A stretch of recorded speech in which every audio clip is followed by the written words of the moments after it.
I couldn't breathe. The office door locked behind him. Papers sliding off my desk as he moved closer. My pulse thundering so loud I thought he could hear it. He walked toward me with that confident stride, black suit perfectly tailored, dark eyes fixed on mine like a predator watching prey. It was past midnight. The building empty except for us. We both knew exactly what that meant. "Professor Jackson," he said, his voice smooth with that slight accent that made my knees weak. "We need to discuss my grade." I swallowed hard. "Jamon, it's late. This isn't appropriate." He cut me off, stopping just inches away. "When has anything between us ever been appropriate?" Before we dive in, beautiful people, please remember to hit that like button and subscribe. It's the best way you can support us as we continue delivering captivating stories that'll keep you hooked every single day. "Mr. Choy." I tried to sound firm, authoritative, but hearing him this close made my voice shake. "You need to leave." He tilted his head slightly, that knowing smirk playing at his lips. The same expression that had been invading my thoughts for weeks. "Do you really want me to go, Professor?" I should have said yes. Should have opened that door, documented this interaction, ended whatever this was before it destroyed me. But I didn't. And that choice cost me everything. My career, my reputation, every single thing I'd sacrificed to build. If you want to know how far forbidden desire can drag you down, if you want to see just how devastating passion can become, hit that subscribe button now, because this story gets darker from here. For months before that midnight encounter, the day I met the man who would shatter my world and somehow make me whole. My name is Amara Jackson. I'm 31 years old, born in Chicago, raised in Atlanta. 3 years ago, I landed my dream position as an English literature professor at Hanyang University in Seoul, South Korea. Everything I'd worked for was finally real. PhD from Columbia, published research, youngest Black woman in my department, the only Black female professor in the entire faculty. I'd fought like hell to get there. Student debt that still kept me up at night, jobs working double shifts to pay for books, watching my mother clean houses so I could chase this dream. I wasn't about to throw it away. Not for anyone. Not for anything. The university policy was explicit. Printed in bold across page 3 of my contract. No romantic or sexual relationships between faculty and students. Immediate termination upon discovery. Possible criminal prosecution. I'd signed without hesitation. I had boundaries, professional integrity, lines I would never cross. Or so I believed. September 3rd, first day of fall semester. My modern American literature class. 9 in the morning. Students trickled in slowly, exhausted, clutching coffee, eyes glued to phones. Normal. Then he walked in. Choy Jamon. He wore a simple black shirt, dark jeans, his hair styled perfectly without looking like he'd tried. He wasn't attempting to stand out. But God, he did. He took a seat front row center. While every other student slouched half asleep, he sat perfectly straight, alert, focused. His eyes met mine and held. I cleared my throat. "Good morning, everyone. I'm Professor Jackson, and this is Modern American Literature. We'll be exploring works by Toni Morrison, James Baldwin, Ralph Ellison." I went through my standard first-day routine, syllabus, expectations, grading criteria. The whole time, he watched me. Not the way students typically watch professors. This felt different, penetrating, like he was analyzing me instead of the material. When class dismissed, students shuffled out quickly. He stayed behind, gathering his materials slowly, deliberately. As the last student exited, he approached my desk. "Professor Jackson." His English was flawless, slight Korean accent that somehow made everything sound more intimate. I wanted to introduce myself properly. "I'm Jamon Choy. I'm in the graduate program." "Nice to meet you, Jamon." I shook his hand. Professional, brief, but his grip was firm, and he held on just a fraction longer than appropriate. "I'm really looking forward to this class," he said, eyes locked on mine. "James Baldwin is one of my favorite writers. Giovanni's Room completely changed how I see the world." I blinked, caught off guard. Giovanni's Room wasn't on the syllabus. It was Baldwin's controversial novel about forbidden desire and consequences. That's one of my favorites too, I admitted. Most students don't read beyond what's assigned. He smiled. I'm not most students, Professor. Something about how he said it made my stomach flip, but I dismissed it. Well, I look forward to having you in class. See you Wednesday. See you Wednesday, Professor. He walked out.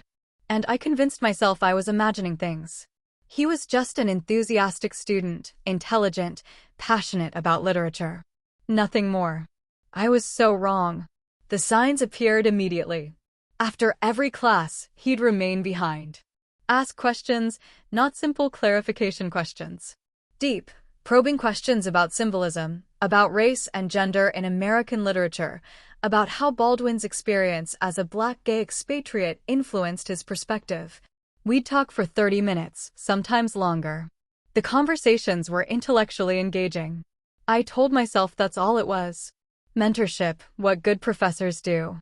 But something else existed there. An energy, a current that pulsed beneath every exchange.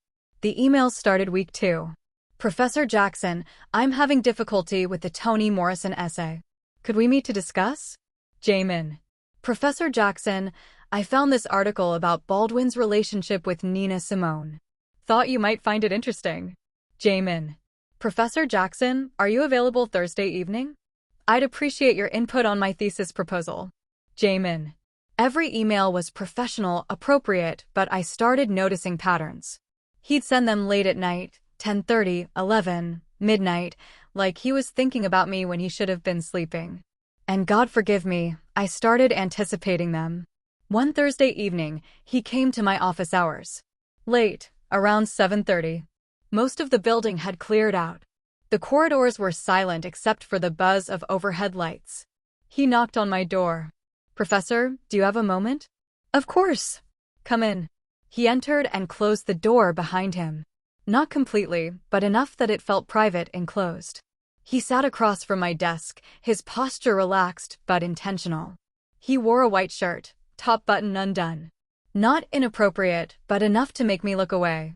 So, I said, clearing my throat. Your thesis proposal. What did you want to discuss? Actually, Professor. He leaned forward, voice lowering. Can I be completely honest with you? My heart rate accelerated. Of course. I don't think you realize how extraordinary you are here. His eyes held mine. A Black woman professor teaching American literature, teaching Baldwin, Morrison, Ellison with actual lived comprehension of what they're expressing. Do you understand how powerful that is? I appreciate that. I'm not finished. He smiled slightly. Do you know what I find most compelling, Professor Jackson? Every alarm in my brain started screaming. Jamon, I think we should intelligence, he continued, ignoring my attempt to redirect. Passion. The way you discuss literature like it's vital. Like it's survival. Most professors here just recite slides. But you make us feel something. You make me feel something. I stood up abruptly. Jamon, this conversation is crossing a boundary. I'm your professor. You're my student. We need to maintain professional distance. He stood too, not retreating. I know what you're going to say. That it's inappropriate. That you could lose your position. That I'm just a confused student with an infatuation. Aren't you? No. His voice was firm now, certain. I'm a 26-year-old man who knows exactly what he wants. And what I want, Professor Jackson, is you. The air between us crackled, dangerous. I could feel myself standing on the edge of something catastrophic. This cannot happen, I said quietly. Why not? Because you're my student. Because it violates university policy. Because you're scared. Yes, I admitted. Terrified. He studied my face for a long moment. Then he picked up his bag and moved toward the door. Before leaving, he turned back. I've never been good at following rules, Professor. And something tells me, neither are you. Not really. The door closed softly behind him. I stood there for 20 minutes, hands trembling, mind spiraling, knowing I should report this conversation immediately. I didn't. And that's when I knew I was already falling. For the next 3 weeks, I tried maintaining distance. Kept our interactions brief. Avoided direct eye contact. When he stayed after class, I'd fabricate excuses about meetings I needed to rush to. But it was torture. Every lecture, he'd sit there front row center, watching me with those dark, intelligent eyes. Every time I discussed forbidden love in Baldwin's work or desire in Morrison's novels, I felt like I was speaking directly to him. The tension was unbearable. Then came the faculty reception. A Friday evening in October, some networking event at an upscale venue in Gangnam. I almost skipped it, but attendance was strongly encouraged, which meant mandatory. I showed up alone, uncomfortable in my dress, nursing wine, attempting small talk with colleagues who barely acknowledged my existence outside faculty meetings. Then I saw him. Jamon, across the room, wearing an impeccably tailored black suit, looking more sophisticated than any 26-year-old had a right to look. Our eyes met. He nodded slightly, then looked away. My heart dropped. What was he doing here? This was a faculty event. I made my way over to him, trying to appear calm. Jamon, what are you doing here? He turned, feigning mild surprise. Oh, Professor Jackson. Hello. This is a faculty event. Students aren't supposed to. My father owns the Choy Group, he said casually, sipping champagne. They're major university donors. I'm required to attend these functions. Networking, appearances. You know how it is. My blood went cold. Your father owns, he's actually right over there. He gestured with his glass toward an imposing man in his 60s, deep in conversation with the university president. Chairman Choy, you've probably heard of him. He basically funds half this university. I felt like I'd been gut-punched. You're Chairman Choi's son? I am. He looked at me with those dangerous eyes. He speaks very highly of you, by the way. Says you're one of the most impressive professors they've recruited in years. Exceptional credentials, outstanding teaching evaluations. Jamon, he has no idea, he continued, voice dropping to a whisper, how much I agree with him. How truly exceptional you are. I stepped back. This is insane. You never mentioned, you never asked. He set down his glass. Does it change anything? Of course it changes everything. Your father could what? He moved closer, lowering his voice. Destroy your career? Yes, he could. Which is why we'd have to be extremely, extremely careful. There is no we. There can't be. Can't there? He was so close now I could feel the heat from his body. Or won't there? Because those are very different things. Amara. Hearing my first name in that crowded room surrounded by colleagues and board members and his father, it was reckless, intoxicating, terrifying. I'm walking away now, I said quietly. And you're going to let me? Am I? Yes. Okay. He smiled. But before you do, answer me something. When you go home tonight alone, are you going to think about me? I didn't answer. Because I'm going to think about you, he whispered.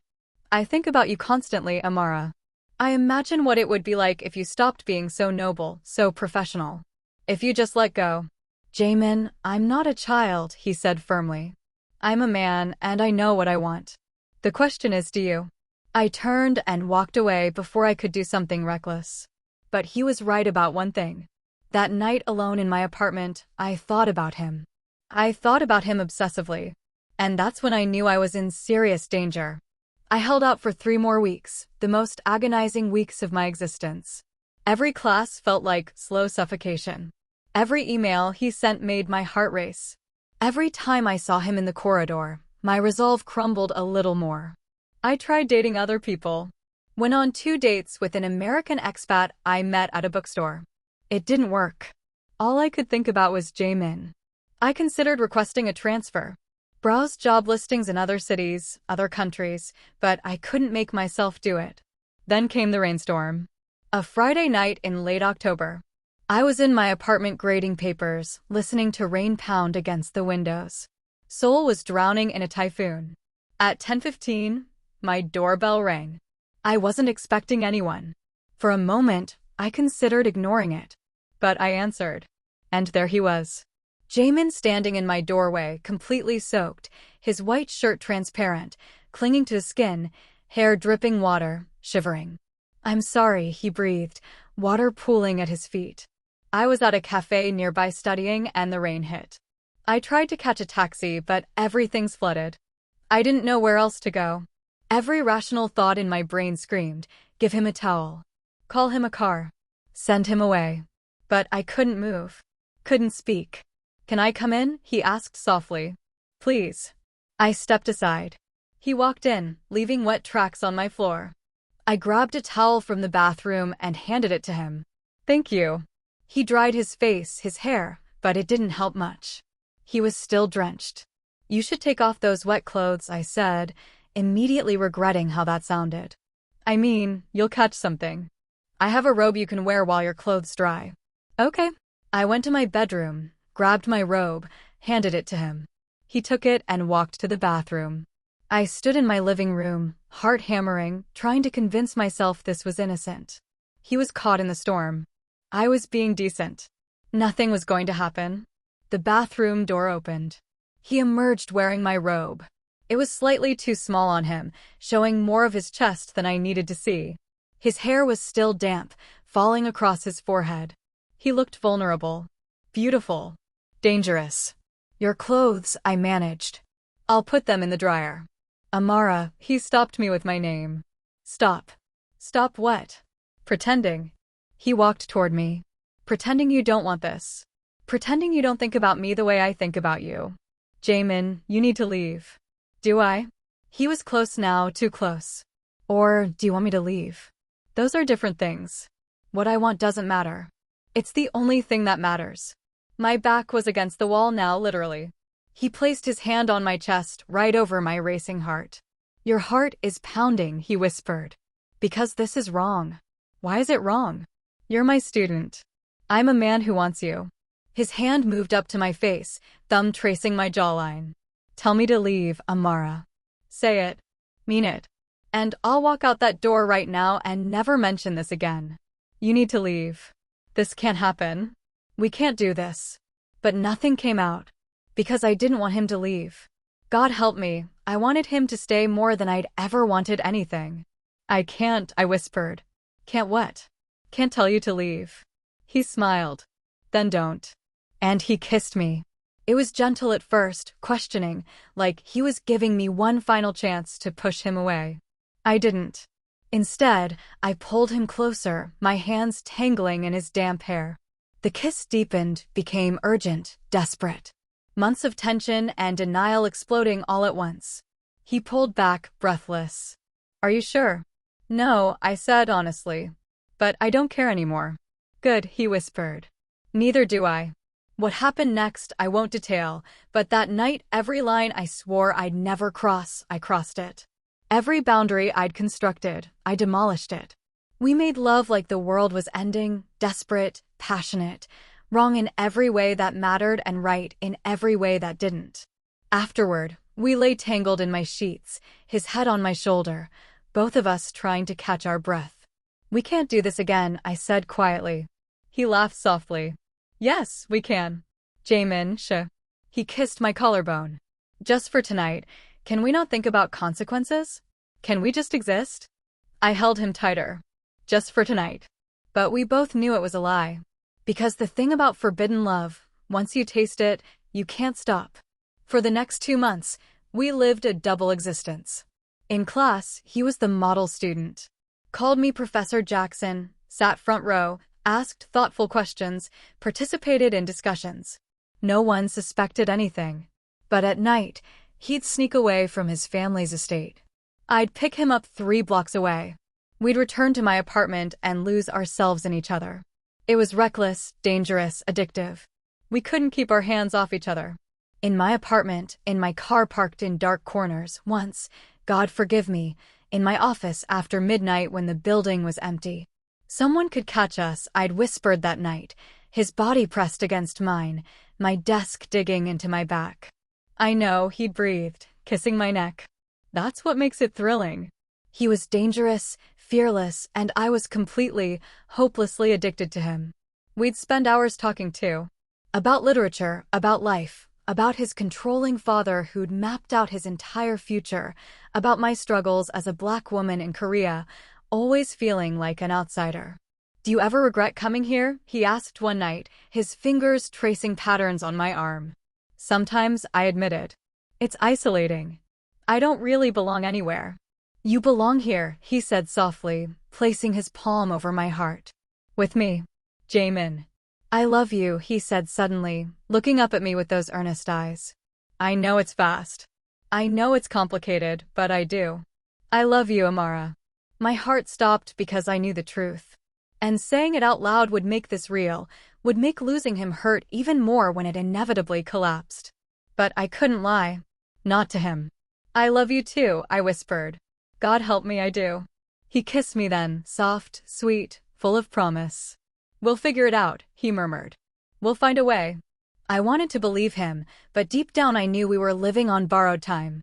The end came on a cold Tuesday in December. I was in my office grading final papers when my phone rang. Chairman Choy. My stomach plummeted. Professor Jackson. My office. Immediately. The line went dead. I sat there for a full minute, unable to move. This was it.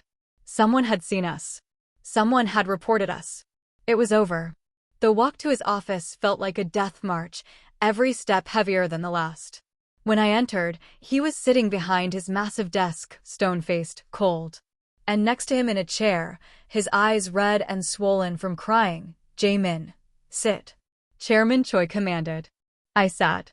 He slid a manila folder across the desk. I opened it with shaking hands. Security camera footage, printed screenshots. My apartment building, him entering, timestamps, multiple dates. My car parked in isolated locations, both of us inside. Someone had been following us, documenting everything. A concerned faculty member brought this to my attention, Chairman Choy said, his voice like ice. Apparently my son has been frequenting your residence at night for months. I couldn't speak, couldn't breathe. Father, please just listen, Jamon tried. Silence. His voice thundered through the office. Jamon flinched, tears streaming down his face. Chairman Choy turned to me, his eyes burning with hatred. Do you know who I am, Professor Jackson? Yes, sir. Do you understand what I can do to you? Yes, sir. Good. Then you understand that your career is finished. Not just at this university. Everywhere. I will ensure every academic institution in Korea, in Asia, in the world knows what you did. You will never teach again. She didn't do anything, Jamon shouted, his voice breaking. I pursued her. I went to her apartment. I wanted this. You are a child. I'm 26 years old.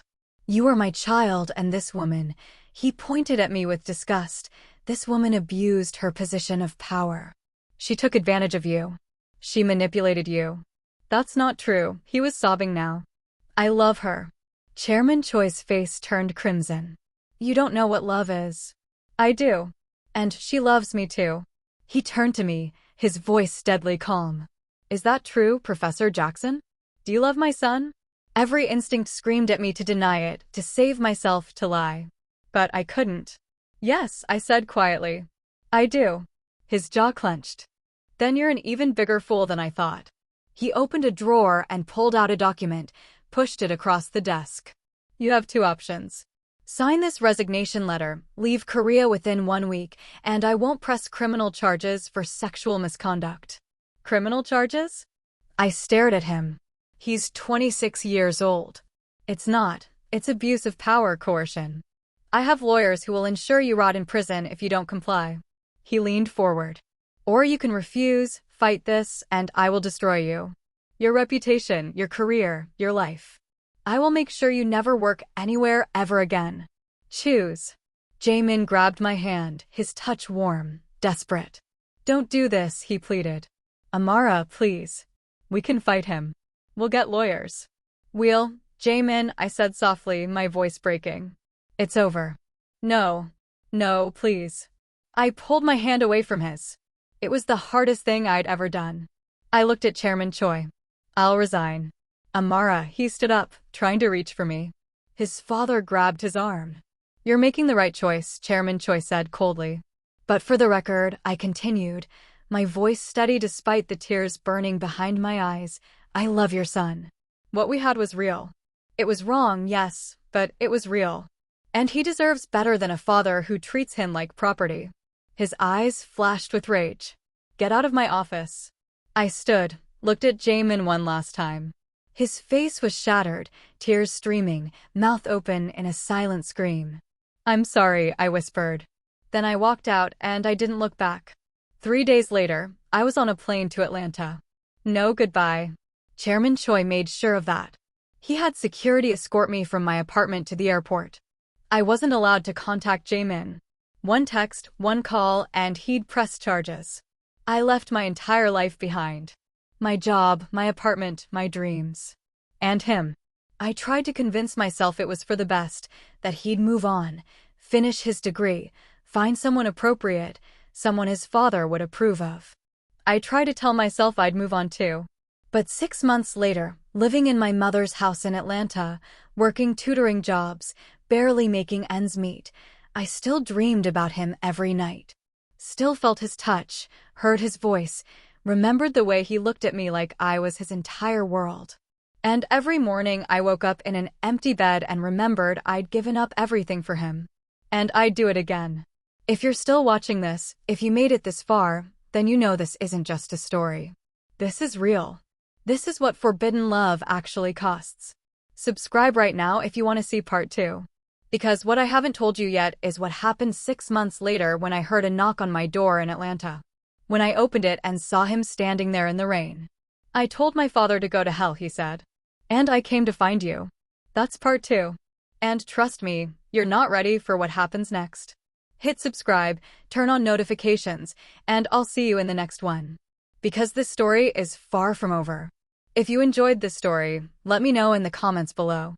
Don't forget to like and subscribe if you haven't already. Thank you so much for watching, beautiful people. See you in the next one.